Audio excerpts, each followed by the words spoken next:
You know, it is more unusual than you would think that a writer becomes an editor, at least in this era. It's not unusual. Historically, it happened a lot, but at the New Yorker, it's pretty much a first. Ross was a newspaperman, but mainly an editor. Sean, almost completely an editor. Bob Gottlieb became a writer really only after he retired from the New Yorker. Tina Brown wrote a little bit as a kind of sprightly feature writer, but came to write a book long after she left the New Yorker. I also had no time to think about it. I went from being a writer at the New Yorker on a Friday to the editor of the New Yorker on a Monday. I had no thoughts of this. It's not as if I were the third base coach for years and then became the pitching coach and then became the manager. Or at a newspaper, you would go through any number of steps before you became the executive editor after long years of both experience and competition. So I had very little time to think about what this meant, and the only salvation was the fact that I was surrounded by extraordinarily talented people, Dorothy Wickenden, Pam McCarthy, Henry Finder, and so on,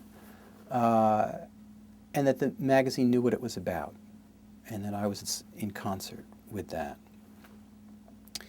But clearly what being an editor is about at the New Yorker, I don't know about other places, is to get the best work out of very, very talented people, continually replenish a staff of talented people with more of same, to give the magazine a kind of journalistic and literary and even moral direction, and ethical underpinning, and to give it a kind of sense of momentum and drive and imagination, and also to fire up and to other people about what they have to do, putting very intelligent and talented people in positions to succeed and get the best from themselves. This magazine is largely about individual writers and artists and so on,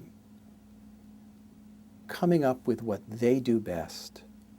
Now, do I ask for certain things? Do I push people towards certain things? Do I think we need certain subjects covered or looked at over time? You bet. But we are not a newspaper. We're not a news weekly. I try to see what these writers are obsessed with and push them in that direction.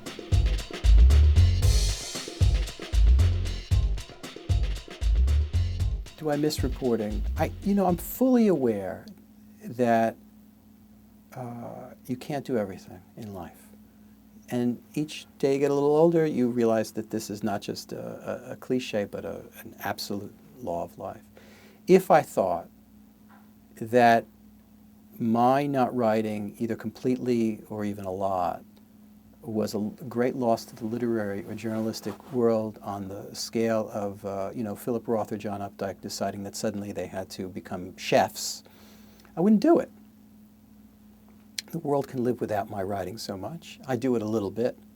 I energize myself, I indulge myself by getting out of the office sometime and going to the Middle East or Russia or something like that and write about it.